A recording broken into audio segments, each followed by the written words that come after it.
Hi, this is Danae, and today's video is on a topic that was requested by you. I'm going to be talking about piano technique repertoire. You asked whether I could make a list of all the pieces that I studied throughout the years that I believe improved my technique. And so I went back and wrote down all the pieces and studies that I worked on starting from very young and growing up that improved my piano technique. So anything like a study or an exercise, and I'm going to tell you what my experience was with them, whether I would recommend them, how helpful they were to me, and I'm also going to tell you which pieces I think are pieces that are quite foolproof and that I believe will definitely help you in improving your technique, whether you're a beginner or also further along down the journey, already pretty advanced, which pieces I would recommend in order to improve your piano technique.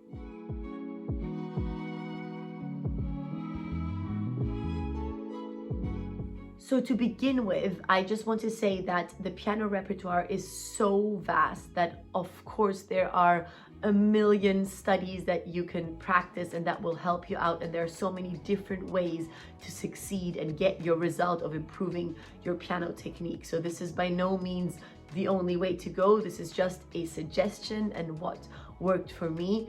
Of course, you can also study completely different repertoire and get an amazing piano technique. Also, today I'm not going to be talking about exercises or scales. I have talked about that in some other videos. You can check those out, and I'm definitely also going to make more videos about that. But today really is just about repertoire that has been composed, such as studies or pieces like that, that I find is very helpful repertoire to study. Also, I find that very often there are pieces that are not studies that are very helpful though, and that really help us improve our technique.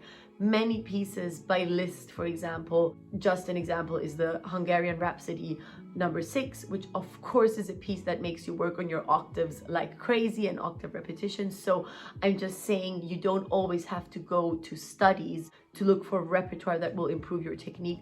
You can of course also find this in pieces of the piano repertoire in general that we would also perform on stage.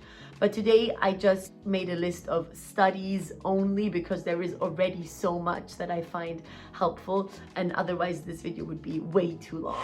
So I want to start out with Czerny. Czerny is a composer that of course is very famous for his piano studies, and I find that this is rightfully so because he has so many helpful studies, and I studied him a lot when I was young.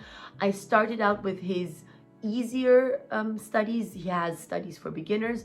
Then I moved on to his Opus 139. His Opus 139 is called 100 Progressive Studies. This is something that I would recommend when you are not a complete beginner, but when you are starting to try to improve your technique. They are 100 short studies that really help you a lot. I actually went through every single one of them at a very young age, and I found that it was a great foundation for my technique.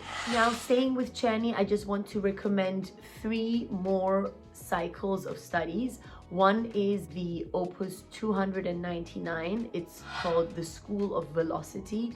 It's very much focused around playing quickly, playing very fast, which is why it's called the School of Velocity.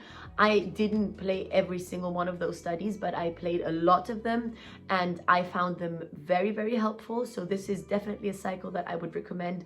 And then the other one is the Opus 740. The Opus 740 is called The Art of Finger Dexterity. And this is, I would say, a little bit harder than the Opus 299, but also very worth it. He goes through so many different technical difficulties and really works on them from every angle and every perspective. So I would definitely recommend this cycle as well. And he has one cycle that kind of prepares you for the Opus 740, and this is the Opus 636. I think it is also called something like the preparation for the art of dexterity or something along those lines. So these are the 4 opuses by Czerny that I find are definitely worth studying. Opus 139 for beginners, Opus 299, the School of Velocity, and then Opus 636 and 740, which are both connected to the art of finger dexterity. Next up for me was Hanon. Hanon is pretty famous for his exercises. They are called the virtuoso pianist. And I find that these are also great exercises for a beginner. You can do them at any kind of speed, and I find that they really get you into that feeling of securing where each finger is, especially concerning scales and intervals. I would definitely recommend Hanon. I also did Hanon kind of at the same time as I did the first Czerny cycle that I was talking about, and I found that very helpful as well. The third guy that I would recommend during that beginner phase, and keep in mind when I'm saying beginner, I don't mean that you have just started playing the piano. Obviously you have some kind of base, but now you're looking to secure your technique and to maybe improve your speed. And the third person that I would recommend is Kullak. He is a little less famous, I would say, than Hanon and Czerny, but he wrote an amazing cycle of studies concerning octaves. And it is his Opus 48, and it's called the School of Octave Playing. For me, this really was a revelation when I started studying him, because he really focuses on the whole looking at the thumb only, moving the thumb, playing all the octaves from the thumb, which is exactly what I do and what I find extremely helpful. So I would definitely recommend Kulak.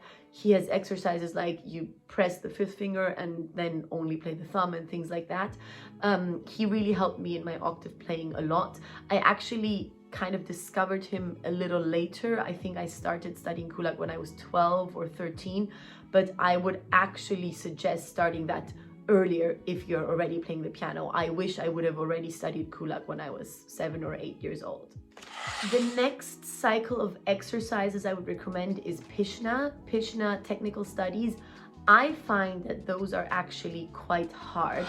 I know that they are also suggested kind of like Hanon to start with to improve your technique, but personally I find Pishna pretty difficult.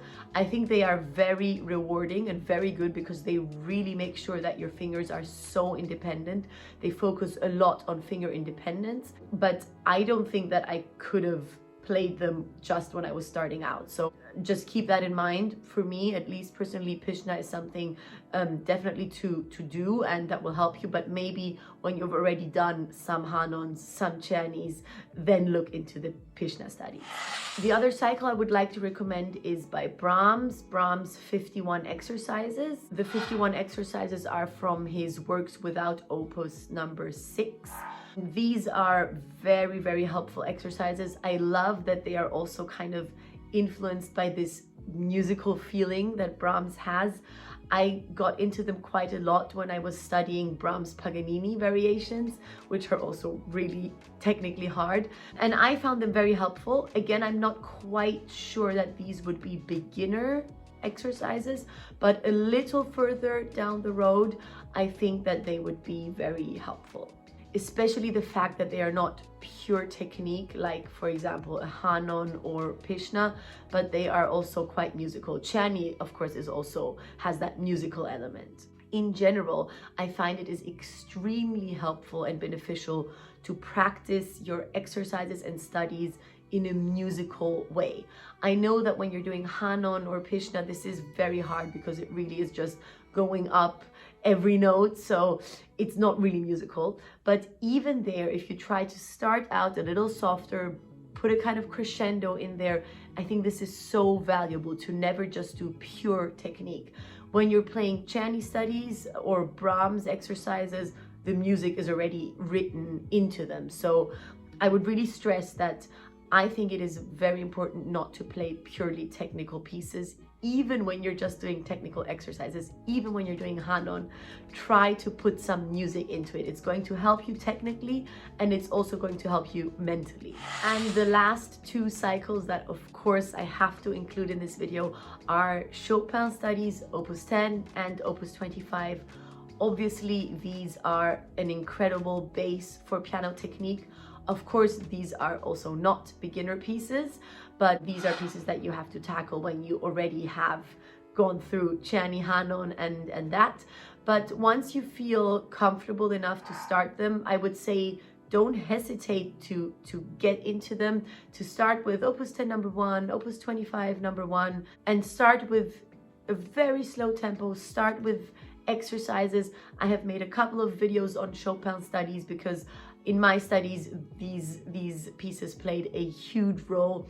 I studied them throughout the years, really improving them very slowly, very gradually, but arriving at a result where I can play them quite comfortably. So I would definitely recommend looking into the Chopin studies as early as possible. As I said, not when you're a beginner, but as soon as you feel like you can kind of play it at a very slow tempo, just start with them. And I'm going to link some videos that I made on Opus 10 number 1 and 2, and also I've made 2 videos on 2 of the Opus 25 studies.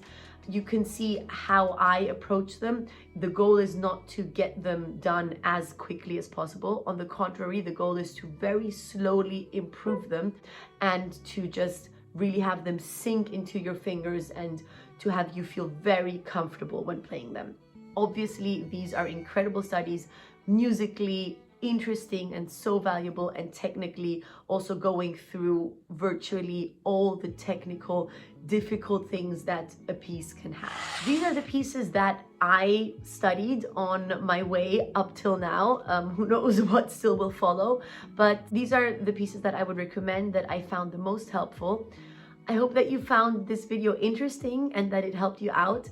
Definitely let me know which studies you have found the most beneficial, which studies you're working on right now, and which studies you would recommend to other pianists. I think this is an interesting topic, especially because everyone has his own unique approach to piano technique anyway, and different studies help different people. So let me know if you agree with what I said, or if you have a completely different cycle that actually helped you a lot that I didn't include in this video.